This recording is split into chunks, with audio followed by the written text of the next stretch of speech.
ہمیں سکھائی، تابعین کو سکھائی، اور دن میں 5 مرتبہ یہ پڑھی جاتی ہے، اور پھر بھی اس میں اتنا اختلاف ہے کہ شاید ہی کسی اور معاملے میں اختلاف پایا جاتا ہو، اور وہ اختلاف فروعی ہے۔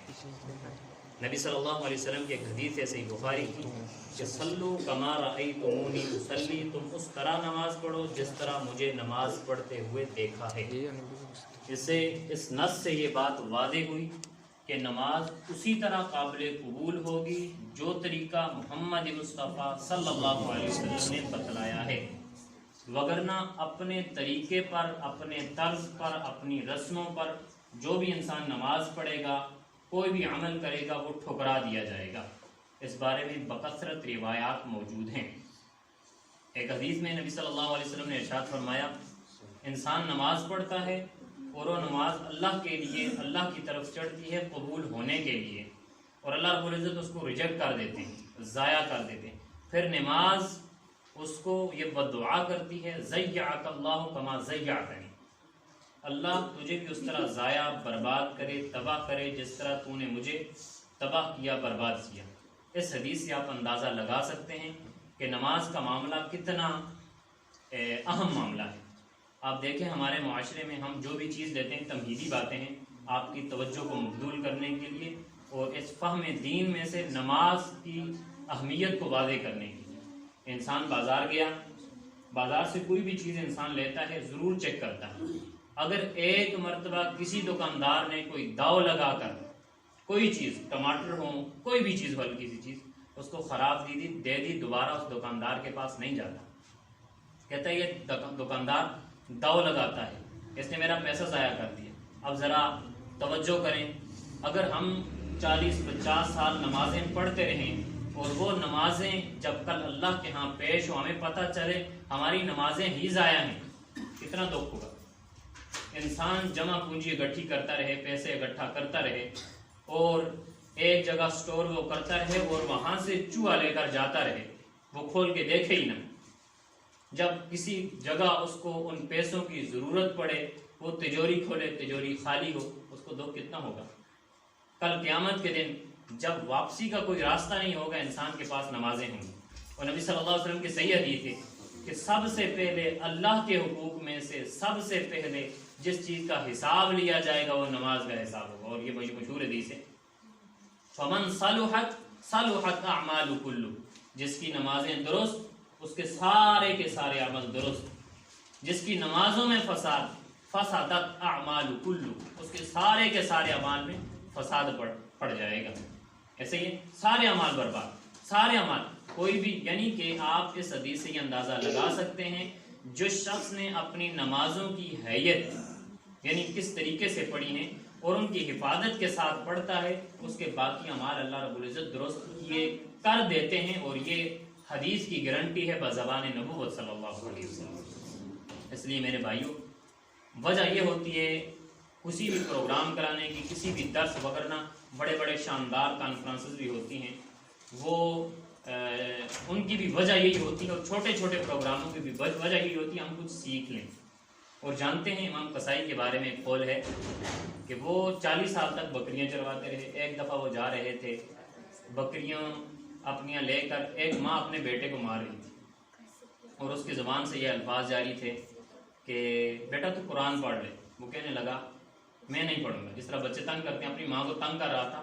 اس نے یہ امام قصائی کی طرف انگلی کے اشارے سے کہا بیٹا نماز پڑھ لے، کل کو تیرا مقام، تیری جگہ اس چرواہے کی سی نہ ہو جائے۔ امام قصائی کہتے ہیں اس جملے نے مجھے جھنجھوڑ کر کے رکھ دیا، کہا مجھے جاہلوں کا امام بنا دیا اس بڑھیا نے، اور واقعی یار میں پڑھا نہیں ہوں، مجھے علم نہیں ہے، تب اس نے مجھے جاہل کہا، اور اپنے بیٹے کے مستقبل سے ڈر رہی ہے کہ اس چرواہے کی طرح مت نہ بن جائے۔ 40 سال کی عمر میں وہ گئے، جا کر پڑھا، اور آج لغت کے امام ہیں۔ عربی لغت کے اماموں میں سے اگر تذکرہ کیا جائے سب سے فرنٹ پہ امام قصائی آتے ہیں۔ یہ کسی بھی عمر کا، کسی بھی مرتبے کا لحاظ نہیں کرنا چاہیے، انسان کو سیکھنا چاہیے نماز کے بارے میں۔ اور چند اختلافی باتوں سے پہلے، کیونکہ اور تو کوئی آئے گا نہیں، میں چند باتیں آپ کے سامنے گوش گزار کرنا چاہوں گا کہ نبی صلی اللہ علیہ وسلم کی حدیث کے مقابلے میں کسی امام کے قول کی، کسی مجتہد کے قیاس کی، کسی مجتہد کے اجتہاد کی ضرورت نہیں پڑتی۔ امام دار الحجرہ امام مالک رحمہ اللہ تعالیٰ کا قول ہے، وہ فرمایا کرتے تھے اپنے شاگردوں کو کہ ہر شخص کی دنیا میں بات رد ہو سکتی ہے الا صاحب القبر، سوائے اس قبر والے کی، یعنی نبی صلی اللہ علیہ وسلم کی طرف اشارہ کر کے وہ فرماتے اس شخص کی بات کو رد نہیں کیا جا سکتا۔ امام شافعی، امام مالک، امام احمد بن حنبل، امام ابو حنیفہ رحمہم اللہ تعالی، ان سب کی اپنی جگہ پر قول موجود ہیں، اگر میری بات نبی صلی اللہ علیہ وسلم کی حدیث سے ٹکرائے میری بات کو رد کر دو اور نبی صلی اللہ علیہ وسلم کی حدیث کو لے لو۔ اب سوال یہ پیدا ہوتا ہے پھر اختلاف کیوں ہوا؟ امام مالک کچھ اور کہہ رہے ہیں، امام شافعی کچھ اور کہہ رہے ہیں، امام احمد بن حنبل کچھ اور کہہ رہے ہیں۔ سادہ سے اس کا جواب اپنے ذہن میں انسان یہ لے سکتا ہے اور یہ سمجھ آنے والی بات ہے۔ آپ جانتے ہیں آج تو ذخیرہ احادیث ہمارے پاس ساری جمع ہے، پتہ ہے نا، ایک کلک پہ ہم ساری حدیث نکال سکتے ہیں۔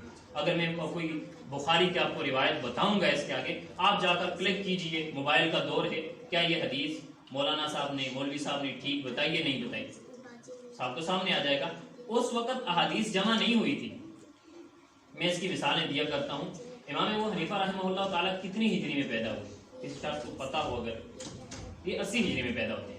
نبی صلی اللہ علیہ وسلم کی فوت ہونے کے ایگزیکٹ 79 سال بعد، 79 سال بعد یہ پیدا ہوتے ہیں، اور یہ کوفہ کے رہنے والے تھے، آپ جانتے ہیں۔ اب سارے صحابہ نہ تو کوفہ گئے تھے اور نہ ہی امام ابو حنیفہ کی کسی صحابی سے ملاقات ثابت ہے، یعنی کہ یہ بات سمجھ آنے والی ہے کہ امام ابو حنیفہ رحمہ اللہ تعالی کے پاس ساری احادیث اس وقت کے اعتبار سے اکٹھی نہیں تھی۔ میں اس کی موٹی سی مثال دیا کرتا ہوں۔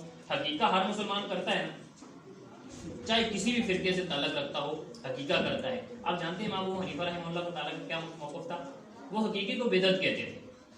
اب یہ ہمارے جو احناف بھائی ہیں، جو ان کو تقلید کرنے والے ہیں، یہ بھی حقیقہ مانتے ہیں۔ اب جواب کیا دیا جاتا ہے؟ کیونکہ حقیقی کے احادیث اس وقت امام اعظم رحمہ اللہ کے پاس نہیں پہنچے۔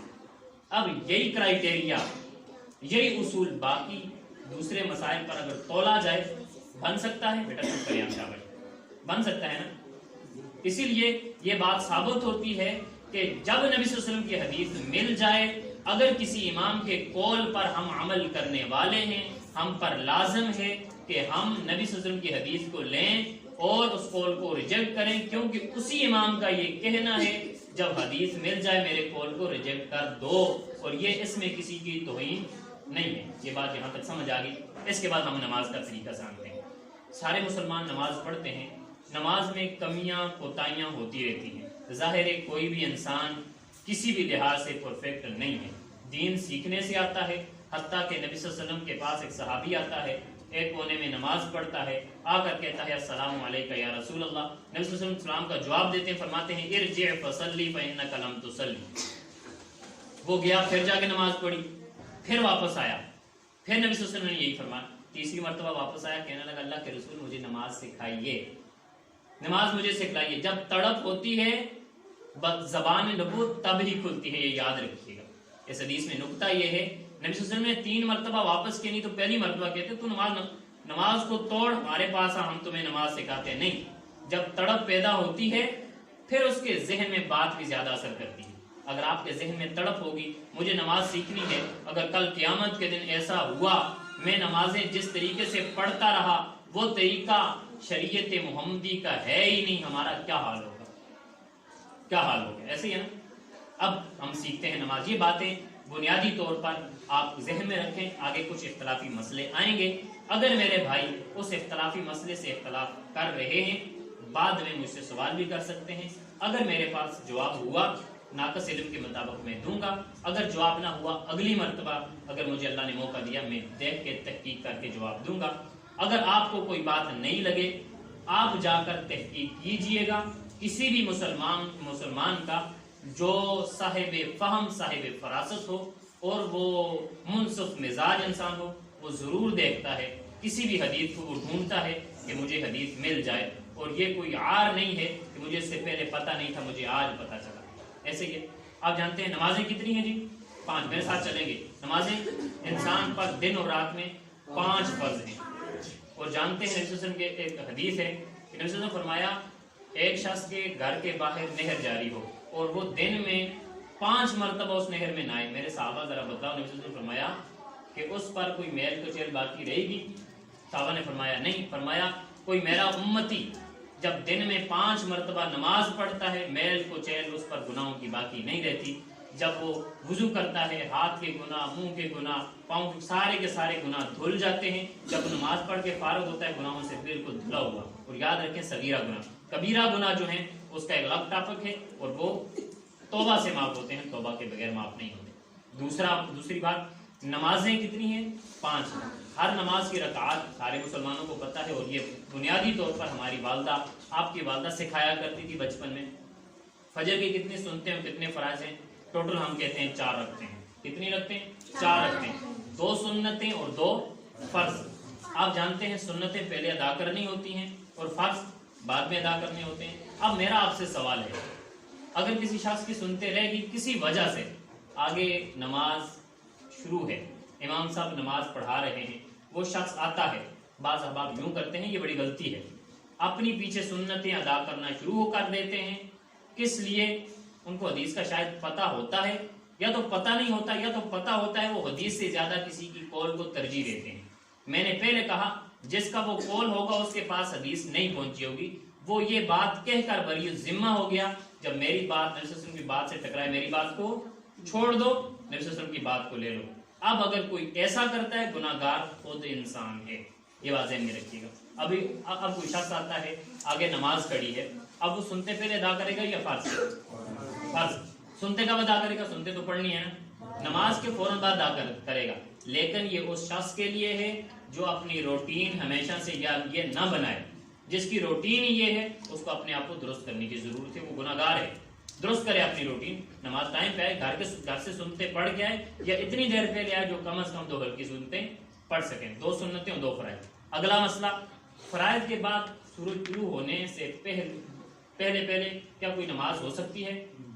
کسی بھائی کا یہ خیال ہو کہ کوئی نماز ہو سکتی ہے الا فوت شدہ نماز. جیسے مثال کے طور پر کوئی انسان جاگے ہی بعد میں، فرضی نماز ہو چکی تھی، وہ مسجد میں فرضی نماز ہو چکی ہے، اب وہ اپنی فرضی نماز سنتے پڑھ کے پھر فرض ادا کرے گا، پھر وہ سنتے ادا کرے گا. ایک اور مسئلہ بھی ہے حدیث میں، وہ یہ ہے اگر کسی شخص نے سنتیں نہیں پڑھی، فرض ادا اس نے کیے ہیں، اس کو ٹائم ہے، وہ سورج طلوع ہونے کے بعد بھی سنتے پڑھ سکتے ہو. یہ بھی حدیث ہے اور یہ بھی سنت ہے. نبی صلی اللہ علیہ وسلم نے یہ جو ہے یہ چھٹی دی ہے کہ یا تو سنتیں فرض کے فوراً بعد پڑھ لی جائیں یا سورج طلوع ہونے کے بعد پڑھ لی جائیں. اور اس میں ایک حدیث ہے کہ فجر کی نماز کے بعد کوئی نماز نہیں ہے الا یہ کہ سورج طلوع ہو جائے. علماء نے یہ بھی اس سے نقل کیا ہے کہ اس حدیث کا معنی یہ ہے کسی انسان سے سنتیں رہ گئی، اگر وہ اس کے بعد بھی نہیں پڑھ سکا، وہ سورج طلوع ہونے کے بعد پڑھ سکتا ہے. اور یہ بات بھی واضح رکھیں، کوئی انسان صرف فرض پڑھتا ہے اس کو آپ گناہ گار نہیں کر سکتے، اس پر فتویٰ نہیں تھوپیں گے. یہ سنتیں، فجر کی سنتیں اتنی ضروری ہیں، نبی صلی اللہ علیہ وسلم نے اس کو سفر میں بھی ترک نہیں کیا، اس لیے اس کا بہترین اہتمام کرنا چاہیے. یہاں تک بات سمجھ آ گئی. اب ہم ظہر کی کتنے سنتے ہیں، کتنے فرض ہیں، کوئی بتائے گا؟ 4 سنتے ہیں، 4 فرض، پھر 2 سنتیں. یہ موقع 4 فرض ضروری ہیں، 4 سنتیں پہلے پڑھنی ہیں. ایک سلام کے ساتھ بھی 4 پڑھ سکتے ہیں اور 2 سلام کے ساتھ بھی 4 پڑھ سکتے ہیں. 2 سلام کا مطلب 2 الگ پڑھی، 2 الگ پڑھی، یہ دونوں طریقے جو ہیں. اور امام ترمذی رحمہ اللہ تعالیٰ نے جو نقل کیا ہے غالباً، وہ ان کا یہ موقف ہے کہ 2 سنتیں 2 کر کے پڑھی جائیں، 2 کر کے سنتیں پڑھی جائیں، پہلے 2 پڑھی جائیں پھر 2 پڑھی جائیں. اور گٹھی ایک سلام کے ساتھ بھی انسان پڑھ سکتا ہے. پھر 4 فرض پڑھے گا، پھر اس کے بعد 2 سنتیں پڑھے گا. اصل کی کتنی ہیں جی؟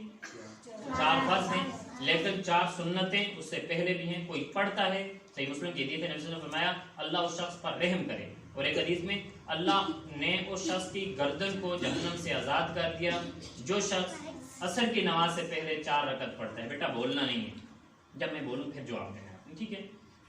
مغرب کی کتنے رکھتے ہیں؟ ٹوٹل 5 رکھتے ہیں، 3 فرض 2 سنت. یہ آپ کو پتہ ہے. عشاء کی کتنی رکھتے ہیں؟ کون بتائے؟ اس میں کافی اختلاف پایا جاتا ہے.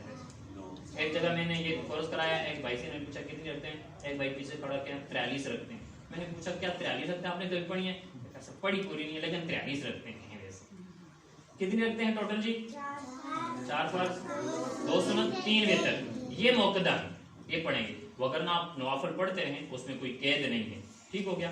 اب نماز کا طریقہ پورے کا پورا شروع کرتے ہیں انشاءاللہ جی. یہ بھی پہلے آپ نے یہ روایت یاد رکھنی ہے جو سامنے ہے، صلو کما رأیتمونی اصلی، تم نماز اس طرح پڑھو جس طرح نماز پڑھتے ہوئے مجھے دیکھا ہے. اس حدیث سے یہ واضح ہوتا ہے کہ انسان کو یہ طمع اور یہ لالچ ہونی چاہیے مجھے پتہ چلے نبی صلی اللہ علیہ وسلم نے نماز کیسی پڑھی. اور جانتے ہیں صحابہ اکرام جاتے تھے. یہ جو وائل بن حجر کی ایک حدیث ہے نسائی میں آگے چل کے آئے گی، وہ فرماتے ہیں کہ میں خصوصی طور پر 9 ہجری میں، یہ 8 ہجری میں مسلمان ہوئے ہیں، 9 ہجری میں مدینہ میں گیا تاکہ جا کے دیکھو نبی صلی اللہ علیہ وسلم نماز کیسی ہے. پوری نماز کا طریقہ یہ آگے چل کے آئے گا، یہ سیکھنا چاہیے. صحابہ اکرام رضوان اللہ علیہم اجمعین کو نے نبی صلی اللہ علیہ وسلم کو نماز پڑھتے ہوئے دیکھا اور پھر ہم تک وہ پورے کا پورا طریقہ بتلایا، ہمیں سمجھایا. اب نماز کا پورا طریقہ آ گیا. بعض ہمارے مسجد میں یہ سب سے بڑی غلطی ہوتی ہے، یاد رکھیے، صفوں کو درست نہیں کرتے. یہ سب سے بڑی غلطی ہے اور بڑی جو ہے نبی صلی اللہ علیہ وسلم نے بڑی شدت سے اس بات کا اظہار کیا ہے اور کروایا ہے کہ تم اپنی صفوں کو درست کر لو. کس طرح وہ حدیث ہے کہ ورنہ اللہ تمہارے دلوں کو موڑ دے گا، تمہارے دلوں میں اختلاف ڈال دے گا. صحیح بخاری کی حدیث ہے. فرمایا تم اپنی صفوں میں مختلف نہ ہوا کرو، مل کر کھڑے ہویا کرو. اب کچھ احباب یوں ہوتے ہیں وہ صفوں کو ملاتے نہیں ہیں، کچھ ملاتے ہیں لیکن وہ ایڑی کے ساتھ ایڑی نہیں ملاتے، ان کے قدم یوں ہوتے ہیں. بعض بزرگ حضرات ہوتے ہیں ان کے قدم شاید سیدھے ہو نہیں سکتے، وگرنہ انگلیاں سیدھے قبلے کی طرف ہوں اور ایڑی سے ایڑی ملی ہوئی ہو. اور یاد رکھیں اس معاملے میں کسی بھی امام کا کوئی اختلاف اتھینٹک ہم تک پہنچا نہیں ہے، یہ عوامی غلطی ہے. یاد رکھیں یہ عوامی غلطی ہے جو مل کر کھڑے نہیں ہوتے.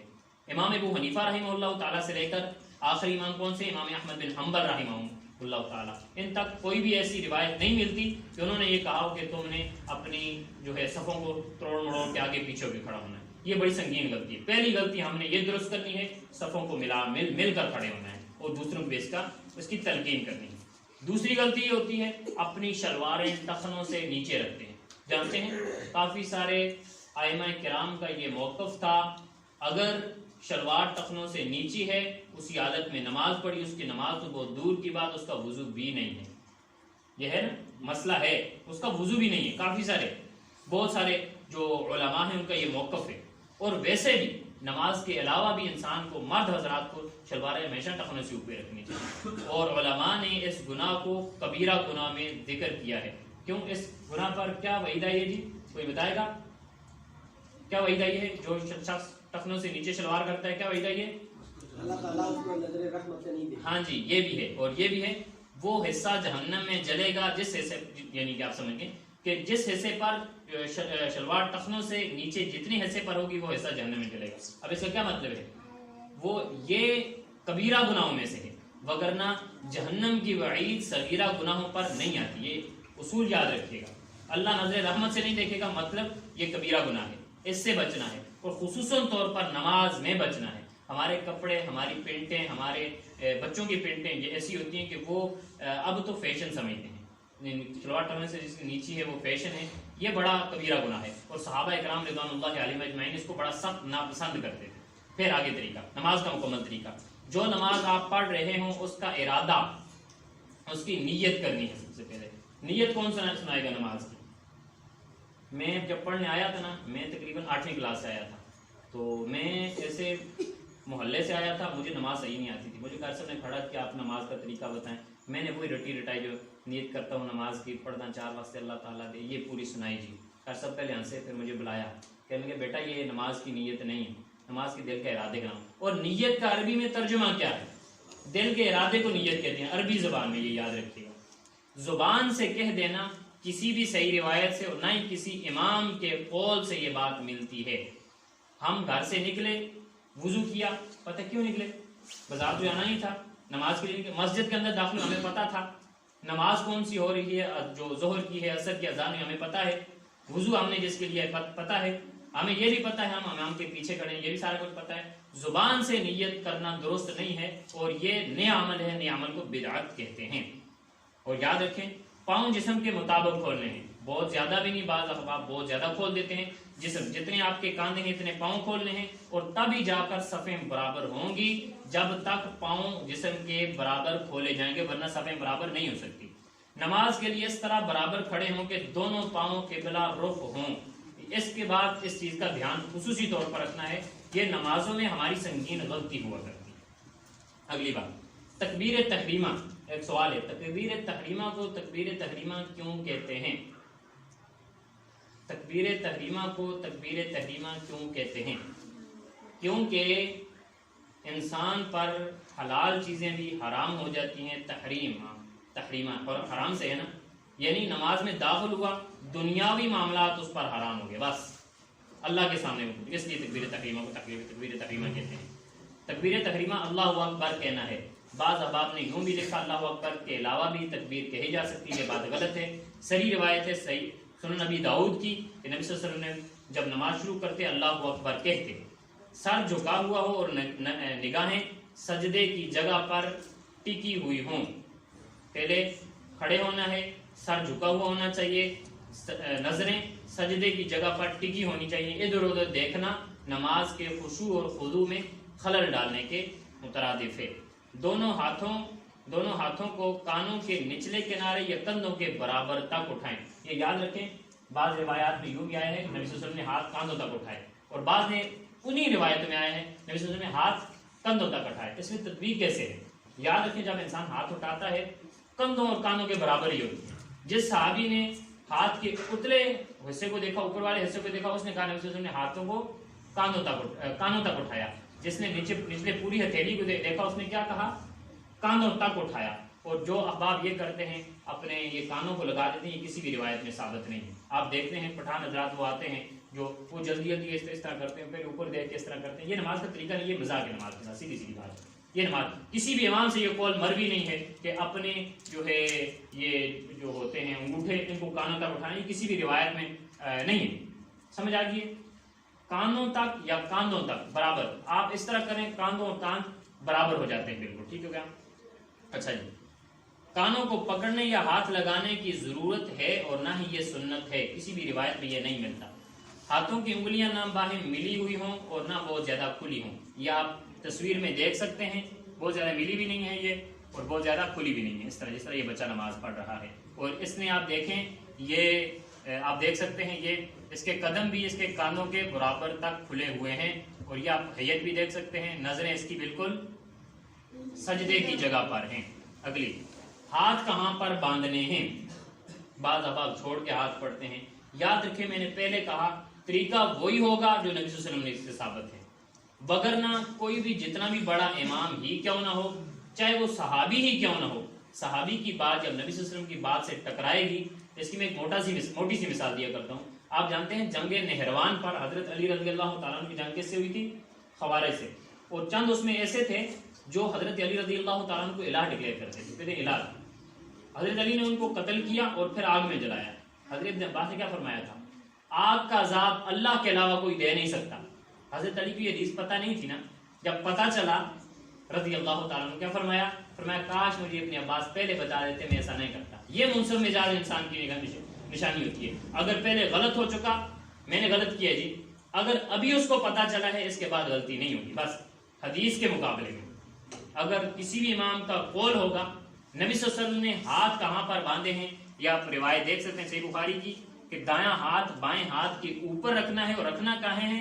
دونوں ہاتھوں کو سینے پر رکھنا ہے۔ ناف سے اوپر سینہ ہی آتا ہے، یاد رکھیں، ناف سے اوپر یہ سینہ ہی ہوتا ہے، اس طرح ناف سے اوپر سینہ ہی ہوتا ہے، یہ یاد رکھیں۔ عربی زبان میں سینہ، صدر، پیٹ، یہ ناف سے اوپر، یہ اوپر نہر تک جاتا ہے، یہ عربی زبان کا یہ سیگا جو سینہ بولا جاتا ہے، صدر بولا جاتا ہے، یہ ناف سے اوپر ہے۔ لیکن عمل تواتر سے کیا ثابت ہے کہ ایسے سینے پر باندھے، جس طرح بچے نے باندھے ہوئے ہیں، بہت زیادہ اوپر بھی نہیں کرنے، بعض حضرات جا کر یہاں پر باندھ دیتے ہیں، اور بہت زیادہ نیچے بھی نہیں کرنے۔ جو روایت صحیح مسلم میں ہے کہ فوق السرہ، ناف سے اوپر باندھے، اور یاد رکھیں ایک عربی میں لفظ آتا ہے فوق، ایک آتا ہے علا۔ فوق کا مطلب ہوتا ہے یہ میرا ہاتھ ہے، فوق اس ہاتھ سے اوپر اوپر ہوگا، کیا ہوگا؟ فوق۔ علا آتا ہے ہاتھ پر، ایگزیکٹ اوپر۔ حدیث میں کیا الفاظ ہے؟ فوق السرہ، ناف سے اوپر، ناف پر نہیں۔ اگر پر کے الفاظ ہوتے ہیں وہاں فوق کی جگہ علی السرہ ہوتا، یہ یاد رکھیں، ایک علمی بحث ہے یہ، علی السرہ ہوتا۔ اس بارے میں زبیر رضائی رحمہ اللہ نے بڑی عمدہ کتاب لکھی ہے، اور صحیح ابن خزیمہ کی روایت بڑی واضح ہے کہ نبی صلی اللہ علیہ وسلم نے ہاتھوں کو اپنے سینے پر باندھا، اور یہ کوئی ایسا مسئلہ نہیں ہے کہ جس پر اختلاف بہت ہی زیادہ ہو. یہ عوامی مسائل میں ہم نے اتنا زیادہ کار کیا ہے، وگرنہ اتنا مسئلہ بڑا نہیں ہے. آپ بڑے بڑے علماء کو اٹھا کے پڑھیں، وہ اتنا بڑا مسئلہ نہیں مانتے. جو اگر امام ابو حنیفہ رحمہ اللہ کا مسئلہ یہ تھا کہ وہ تحت سرہ کے قائل تھے، ان تک وہ حدیث نہیں پہنچی تھی. میں نے جیسے پہلے کہا، جب حدیث ہم تک پہنچ آئی پھر ہم نے یہ ماننا ہے. اور یاد رکھیں امام احمد بن حنبل، امام مالک اور امام شافعی، یہ تینوں اماموں کا یہ موقف ہے کہ ناف سے اوپر آپ نے ہاتھ باندھنے ہیں. یہ ایک مسئلہ ہو گیا ہے. اس کے بعد آپ میں سے کتنے حضرات ہیں جن کو نماز کا ترجمہ آتا ہے؟ کوئی بات نہیں، مجھے بھی نہیں آتا تھا، میں نے بھی ابھی آ کے سیکھا ہے. نہیں آتا، بہت سارے احباب کو نہیں آتا، اور یہ کوئی آر نہیں ہے، کوئی بات نہیں، آگے سیکھیں. اور یاد رکھیں نماز کا ترجمہ، میں یہ سمجھتا ہوں انسان اتنا کاہل ہے میری طرح کہ دنیا کی ہر ڈگری وہ لے سکتا ہے. راتوں کو کتنی دیر تک ہم پیپروں کی تیاری کرتے ہیں، اپنے بچوں کو پڑھاتے ہیں. کیا اگر اپنی غریبان میں ذرا جھانکیں، کیا ہم نے نماز کے ترجمے کے لیے بھی کبھی یہ سوچا؟ ہمیں پتہ ہے کہ اللہ سے ہم کیا مانگ رہے ہیں. اتنے سال ہو گئے میں نمازیں پڑھ رہا ہوں، کبھی مجھے یہ خیال نہیں آیا ذرا میں نماز کا ترجمہ اٹھا کر یاد کر لوں میں اپنے رب سے مخاطب ہو کے آخر کیا کہہ رہا ہوں. پھر کیوں نہ نبی صلی اللہ علیہ وسلم کی وہ حدیث ثابت ہے، فرمایا بد الاسلام غریبا وسیعود غریبا. اللہ اکبر، بڑی دردناک حدیث ہے. فرمایا میرا دین جو ہے نا، میرا اسلام جو ہے یہ بڑا غریب تھا. غریب کی ڈیفینیشن پتہ کیا ہے؟ غریب کو کوئی گھر اپنے گھر پر جگہ دینے کو تیار نہیں ہوتا. میرا اسلام ایسا تھا کہ کوئی بھی گھر، کوئی بھی نفس اپنے نفس پر اسلام کو لاگو کرنے کے لیے تیار نہیں تھا. کوئی گھر ایسا نہیں تھا کہ اس گھر میں اسلام کو لاگو کیا جائے. آخری زمانہ ایسا ہوگا کہ میرا اسلام بالکل غریب ہو جائے گا، اور یہ وہی زمانہ ہے. ہم اتنے سوچ ہو چکے ہمیں نماز کا ترجمہ نہیں پتا. آج کے درس، آج کا اس جو پروگرام ہے، اس کا خلاصہ اور اس کی دعوت یہ ہے جتنے میرے بھائی یہاں پر بیٹھے ہوئے ہیں وہ جا کر نماز کا ترجمہ لیں اور نماز کا ترجمہ یاد کریں. اور یہ ہمارے اوپر ضروری بھی ہے، فرض بھی ہے اور قرض بھی ہے. کل اللہ نے پوچھ لیا تم ہر ڈگری حاصل کرنے کے لیے سب کچھ کر سکتے، نماز کا ترجمہ نہیں پڑھ سکتے تھے، کتابیں ہمارے پاس پڑی ہوئی ہیں.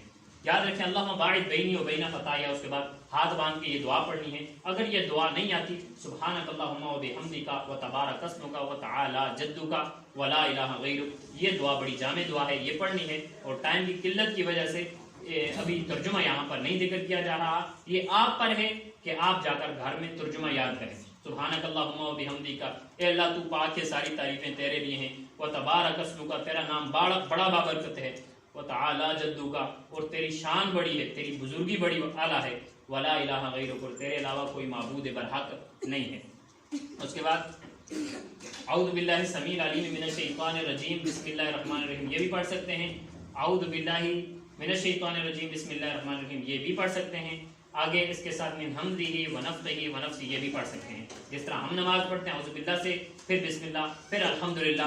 یہ آپ پر ہے، آپ نے ترجمہ جا کر پڑھ کے آنا ہے. اور اپنے گھروں میں اپنی ماؤں کو، اپنی بہنوں کو، اپنی بیٹیوں اور اپنے بچوں کو بھی بتانا ہے کہ نماز کا ترجمہ. میں مسجد میں پڑھاتا ہوں ادھر، میرے پاس جتنے بچے آتے ہیں میں نے سب سے پہلی ان کی ڈیوٹی یہ لگائی ہے. گھر والے کہتے ہیں کہ نماز سکھائیں، میں نے کہا نماز سکھانی پریکٹیکل بعد میں، پھر ان کو ترجمہ سکھانا ہے. اور سارے الحمدللہ میں نے مقابلہ کرایا، میرے پاس 40 بچے ہیں ادھر 17 میل کے اندر، اور 40 بچوں میں سے میرے پاس سے 30 کے لگ بھگ انہوں نے ڈاکٹر طاہر محمود صاحب گئے تھے، انہوں نے سنا ہے، بہترین یاد ہے. آپ بھی مساجد، یہ جو مسجد یہ پڑھا رہے ہیں عادل بھائی، یہ بچوں کو ترجمہ پڑھائیں. اور آپ نے گھر جا کر سننا ہے، 5 منٹ ہر روز کے رکھ لیں. 5 منٹ ہر روز، 5 منٹ کے اندر ہم نے بچوں سے ترجمہ سننا ہے. اپنی بیوی سے، اپنی والدہ ہیں، اپنی بہنیں ہیں، یہ بیٹیاں ہیں، کوئی بھی ہیں، ان سے آپ نے سننا ہے. یہ آپ پر ہے، آج کے درس کا یہ دعوت ہے انشاءاللہ. اچھا جی، آگے سورۃ فاتحہ پڑھنا، یہ ایک اختلافی مسئلہ آ گیا کہ امام کے پیچھے سورۃ الفاتحہ پڑھنے کا کیا حکم ہے. جب امام قرات کر رہا ہو کیا سورۃ فاتحہ پڑھنی چاہیے کہ نہیں پڑھنی چاہیے. اور یہ حدیث ہے کہ نبی صلی اللہ علیہ وسلم نے فرمایا لا صلاۃ لمن لم یقرأ بفاتحۃ الکتاب، جس شخص نے امام کے پیچھے سورۃ الفاتحہ نہیں پڑھی اس شخص کی نماز نہیں ہے. اور یہاں پر نماز صلاۃ عموم ہے، کوئی بھی نماز ہو اس میں جب تک سورۃ فاتحہ نہیں پڑھیں گے وہ نماز نہیں ہوگی. حضرت ابو ہریرہ رضی اللہ عنہ کے اس پر فتویٰ کیا ہے، سنن ترمذی میں آپ جا کر سرچ کیجئے گا، سنن ترمذی باب الصلاۃ فاتحہ خلف الامام، جا کر سرچ کیجئے گا، لکھ دیجئے گا نیٹ پہ کہ امام کے پیچھے سورۃ الفاتحہ پڑھنے پر امام ابو ہریرہ رضی اللہ تعالیٰ کا موقف کیا تھا. ایک مرتبہ ایک تابعی نے ان سے پوچھا کہ نماز میں جب امام قرات کر رہا ہو ہم سورۃ فاتحہ پڑھیں کیا کریں؟ فرمایا تم پڑھو، کیونکہ میں نے نبی صلی اللہ علیہ وسلم سے یہ سیکھا ہے، ایک مرتبہ صبح کی نماز انہوں نے پڑھائی، ان پر نماز بوجھل ہوئی، واپس جب مڑے تو کہنے فرمانے لگے کہ میں یہ سمجھتا ہوں کہ تم میرے پیچھے جس طرح میں قرات کرتا ہوں تم بھی اسی طرح قرات کرتے ہو؟ فرمایا ہاں اللہ کے رسول ایسے ہی کرتے ہیں۔ فرمایا تم نہ قرات کیا کرو الا بفاتحۃ الکتاب، سوائے سورۃ الفاتحہ کے، کیونکہ اس کے بغیر نماز نہیں ہوتی، جو اس کے بغیر نماز پڑھتا ہے، حدیث کے الفاظ ہیں فَهِيَ خِدَاجٌ 3 مرتبہ فرمایا اس کی نماز ناقص ہے۔ اور جو احباب یہ کہتے ہیں کہ سورۃ فاتحہ پڑھنی جو ہے لازم نہیں ہے، وہ بھی یہ سمجھتے ہیں اکمل یہی ہے، کامل یہی ہے کہ سورۃ فاتحہ پڑھی جائے، کیونکہ صحیح بخاری کی صحیح حدیث ہے، قرآن کی تفسیر صحیح تفسیر حدیث کرے گی میں اور آپ نہیں کریں گے، یہ بات سمجھ آ گئی ہے۔ اس کے بعد آپ نے قرات مکمل کر دی، قرات مکمل کرنے کے بعد آپ نے رکوع میں جانا ہے۔ یہاں پر ایک بڑا معرکۃ الآراء مسئلہ رفع الیدین کا، رفع بولتے ہیں بلند کرنے کو، یدین دونوں ہاتھوں کو بلند کرنا، رفع الیدین کرنا۔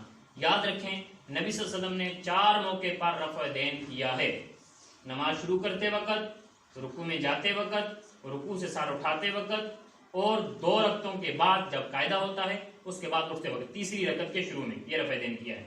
اس کے دلائل بہت زیادہ ہیں، اور یاد رکھیں جو صحابی ان روایت کو بیان کرتے ہیں وہ کتنی ہجری میں مسلمان ہوئے ہیں؟ میرے علم کے مطابق وائل بن حجر ہیں، آپ نام یاد کر سکتے ہیں اس حدیث کو روایت کرنے والے، عبداللہ بن عمر ہیں، ابو ہریرہ ہیں، ابو حمید الساعدی ہیں رضی اللہ عنہ، اچھا اس کے علاوہ یہ 3-4 صحابہ ہیں، ایک صحابی اور ہیں، اور عبداللہ بن عمر کے علاوہ یہ جتنے بھی صحابی ہیں یہ غزوہ خیبر کے بعد مسلمان ہوئے۔ غزوہ خیبر کتنی ہجری میں کون بتائے گا؟ 7 ہجری میں، 7 ہجری میں غزوہ خیبر ہوا ہے، اور 8 ہجری میں فتح مکہ ہوئے، اور وائل بن حجر ابو حمید سعدی